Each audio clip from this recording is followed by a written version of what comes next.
Nunca pensé que algo tan cotidiano como desempolvar una caja vieja pudiera abrir una grieta en mi memoria, una fisura oscura por donde todavía se filtra aquel olor metálico, seco, casi eléctrico, que inundó mi vida desde el día en que vi aquel episodio.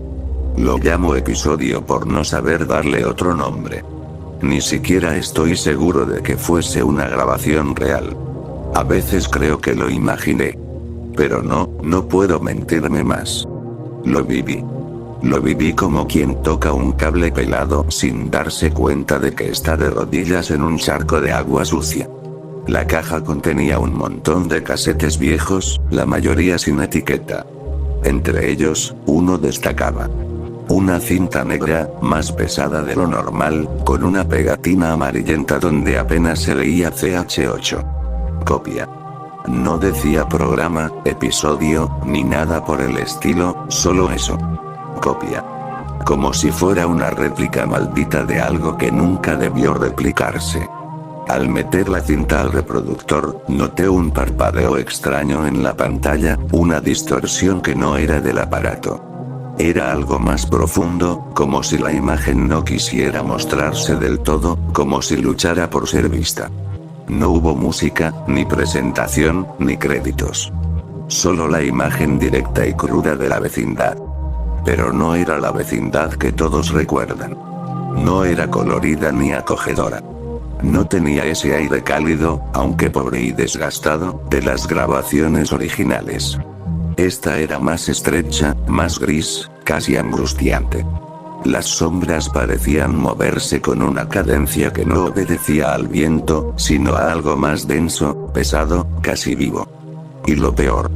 Los actores no eran los actores.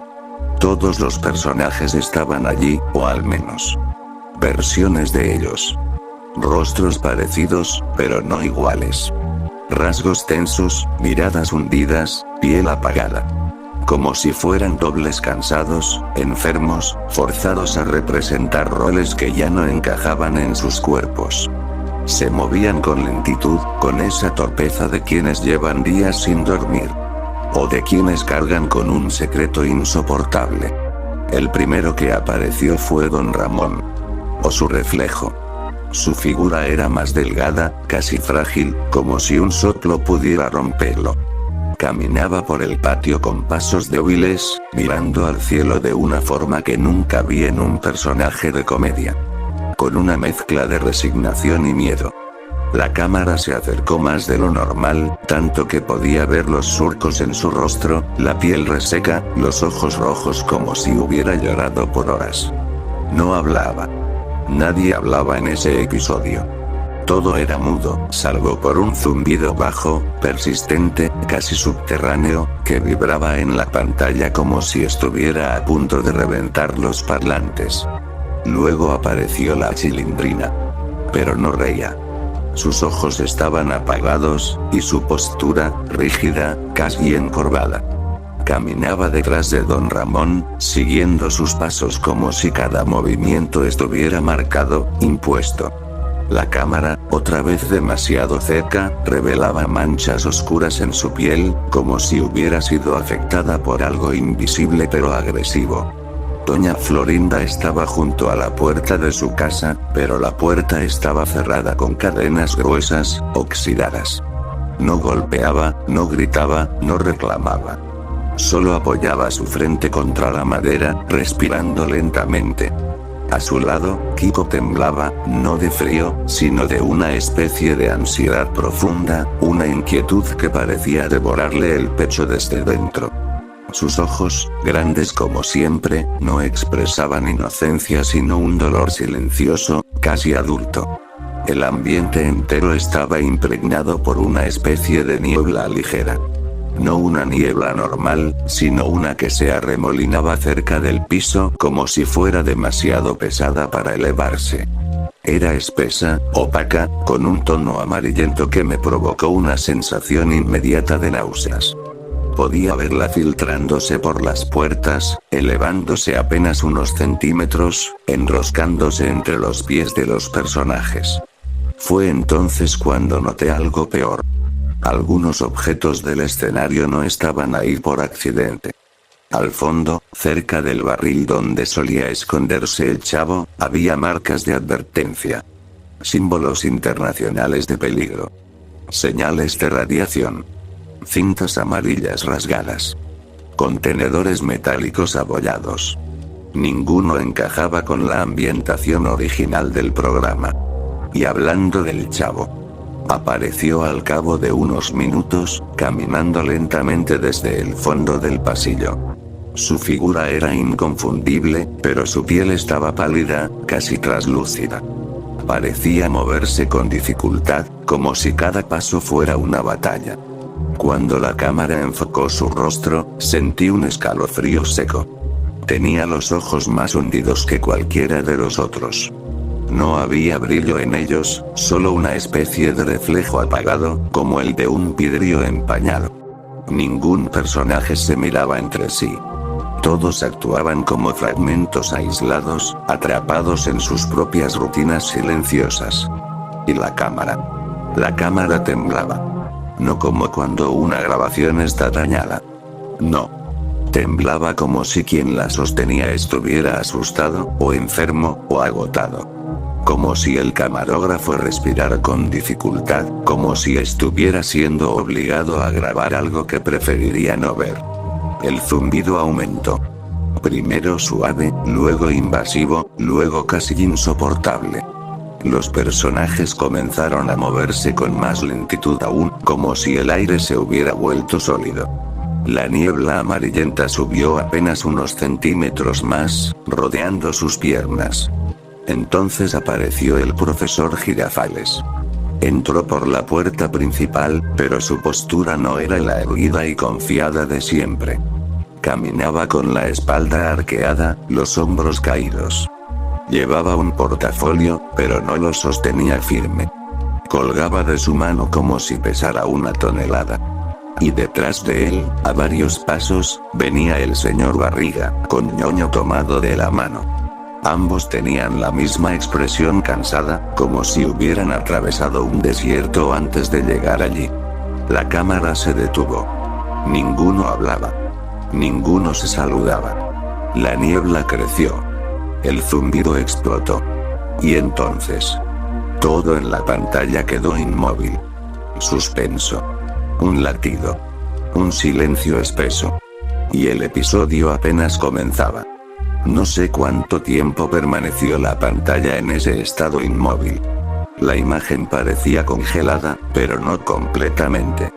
Había un leve parpadeo, un titilar casi imperceptible en los bordes de la imagen, como si el video luchara por mantenerse estable. Como si algo estuviera deformando la grabación desde adentro. De pronto, el movimiento regresó, pero de manera brusca, sin transición. Fue como si alguien hubiera soltado una cuerda que mantenía suspendida toda la escena. Los personajes retomaron sus movimientos silenciosos, aunque ahora parecían más lentos, más torpes. Como si la pausa los hubiese drenado aún más. El chavo avanzó hacia su barril, pero no con la agilidad infantil que siempre lo caracterizó. Parecía empujar su propio cuerpo, como un árbol movido por el viento pero sin voluntad propia. Cuando llegó al barril, apoyó la frente contra la madera por un largo rato. Sus hombros subían y bajaban apenas, como si respirara con dificultad.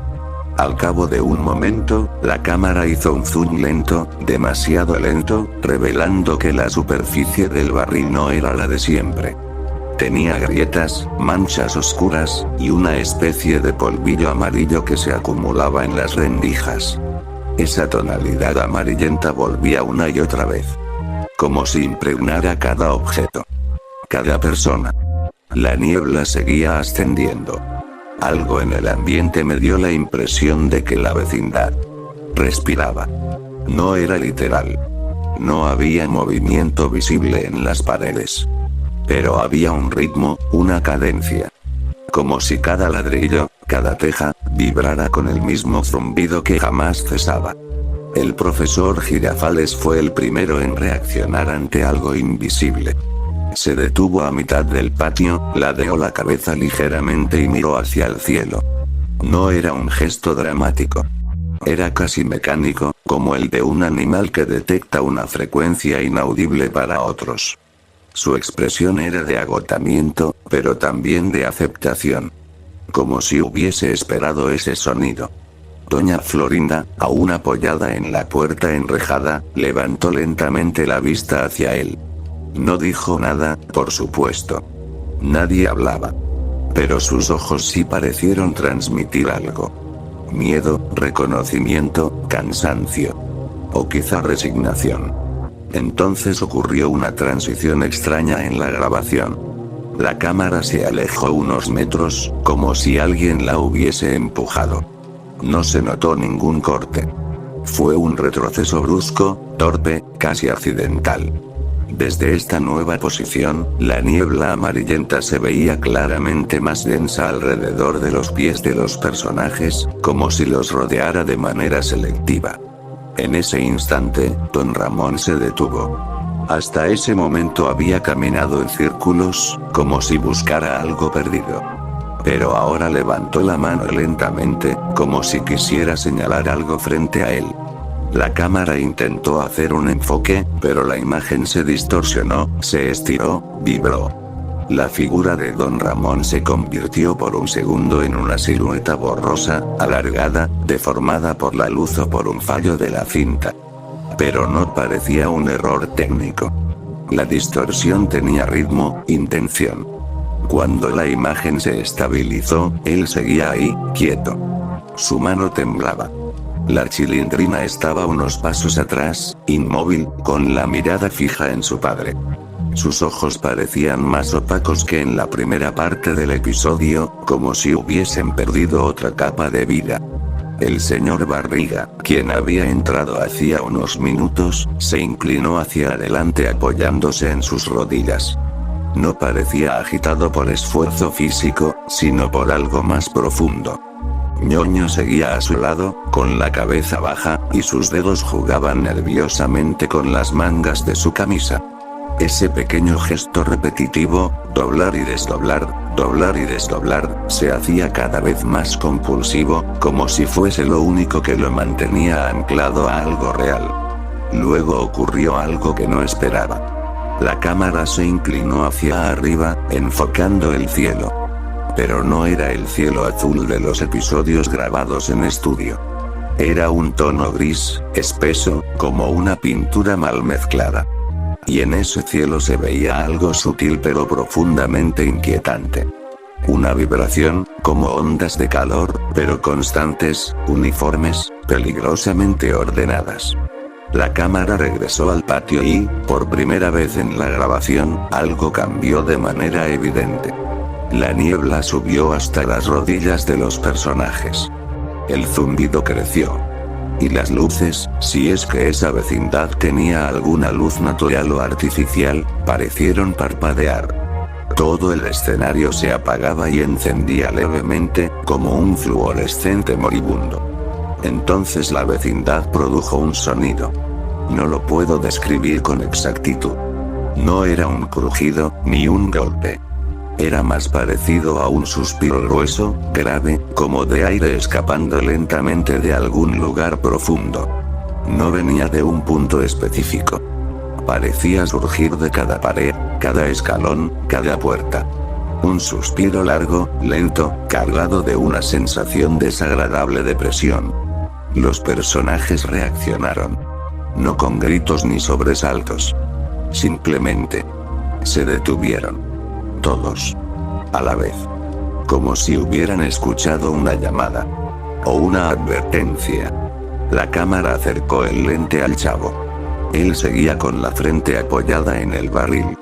Pero esta vez, cuando la cámara se aproximó demasiado, el niño levantó la cabeza. Su cara mostraba ojeras profundas, casi sombras marcadas. Su piel tenía un brillo extraño, enfermizo. Y sus labios se movieron. No salía sonido, pero se movieron, lentamente, formando una palabra silenciosa que no pude descifrar. La cámara tembló violentamente. El zumbido se volvió casi insoportable. La niebla alcanzó la cadera de todos. Y entonces, un destello. Breve. Demasiado blanco. Demasiado rápido. Cuando la imagen volvió, todos estaban en posiciones diferentes. Como si hubiese habido un salto en el tiempo. O como si la cinta hubiera registrado algo que no debía verse. Don Ramón estaba sentado en las escaleras. La Chilindrina estaba recostada contra la pared. Kiko estaba en el suelo, sujetándose la cabeza. Doña Florinda ya no estaba junto a la puerta. Estaba a unos metros, como si hubiese intentado huir.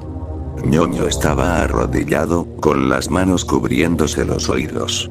El profesor Girafales estaba inclinado hacia adelante, como si hubiese perdido el equilibrio.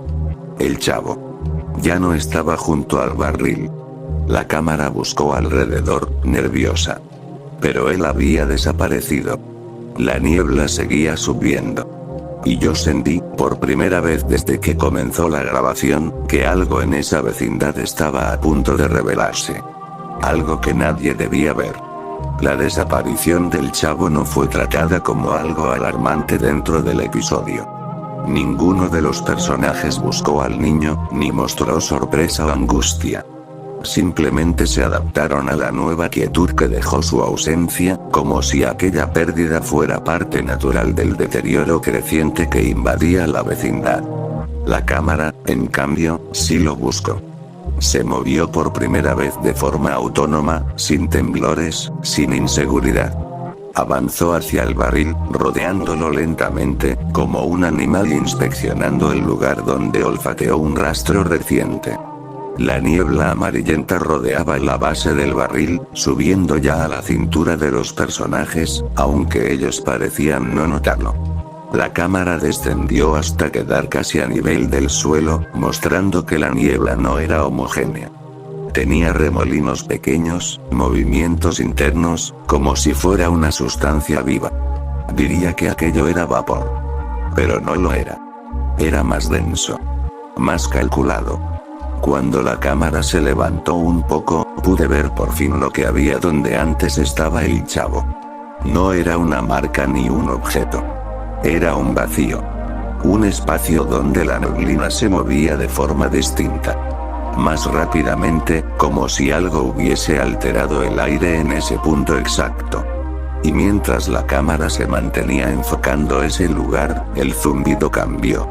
Se volvió más bajo, más lento, casi como un latido profundo. Ese sonido tuvo un efecto inmediato. Los personajes empezaron a moverse al unísono. No mirándose, no comunicándose. Solo reorganizando sus posiciones en el patio. Don Ramón intentó levantarse de las escaleras, pero su cuerpo se inclinó hacia adelante de manera débil, como si el equilibrio fuese un lujo que ya no tenía. La Chilindrina dio unos pasos torpes y se detuvo junto a él, aunque su mirada estaba perdida. El profesor Girafales se apoyó en una columna, respirando con visible esfuerzo.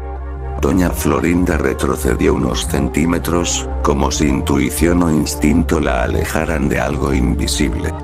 Kiko seguía en el suelo, pero ahora presionaba ambas manos contra su pecho, moviéndose muy poco.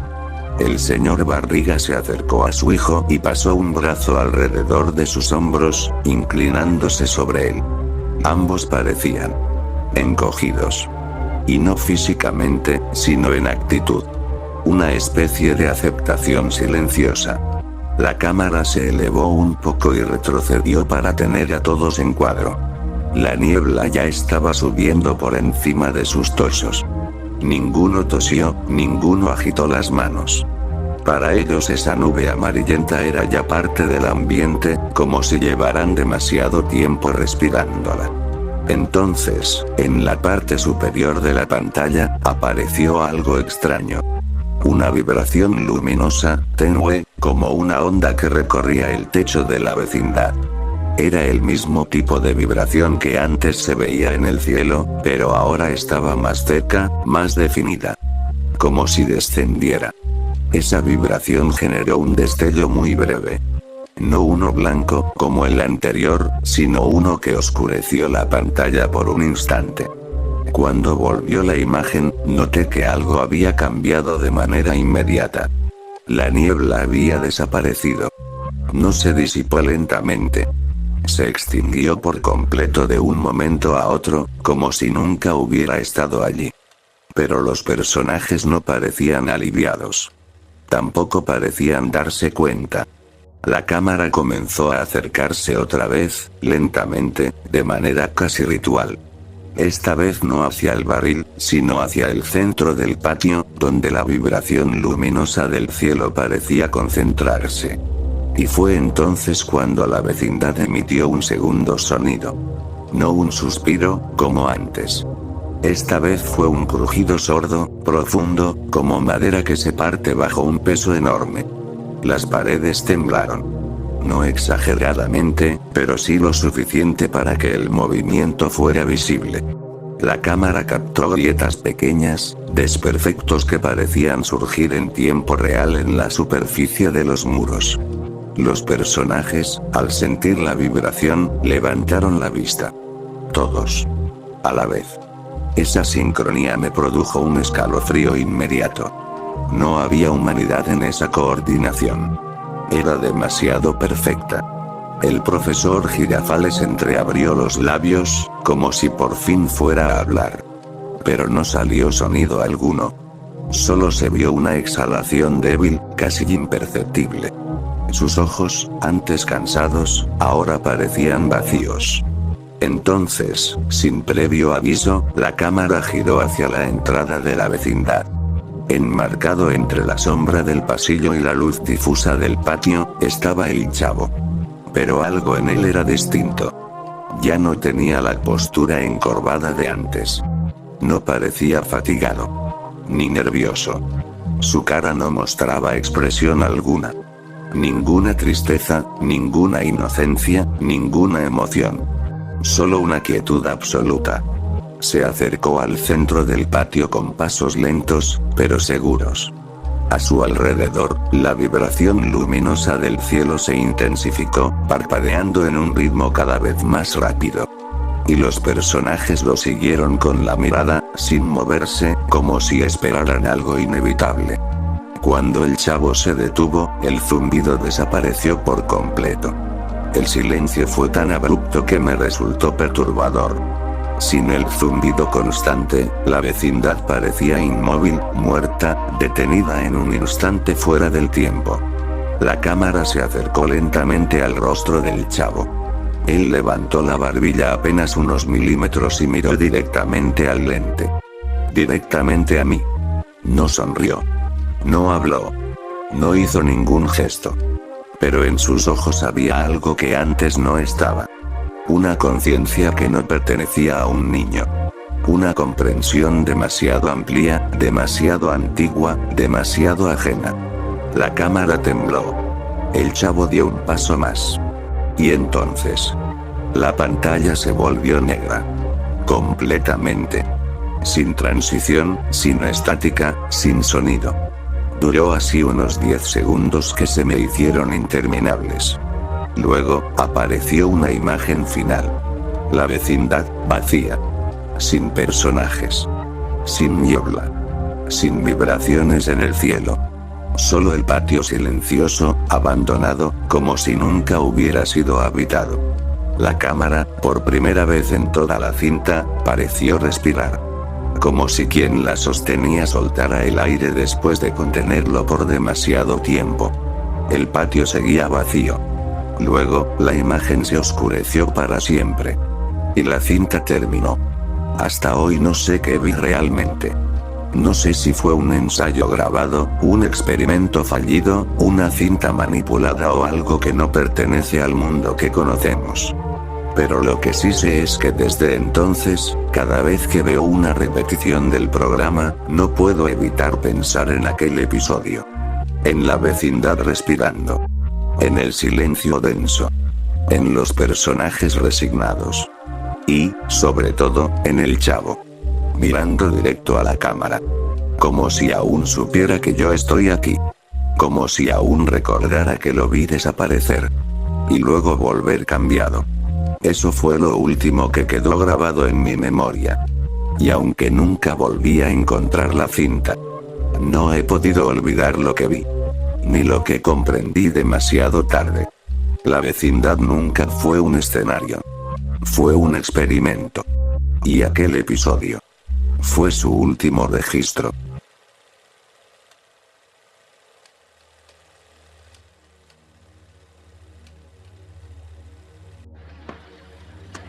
¡Toma! No te doy otra más porque presta para que te salga.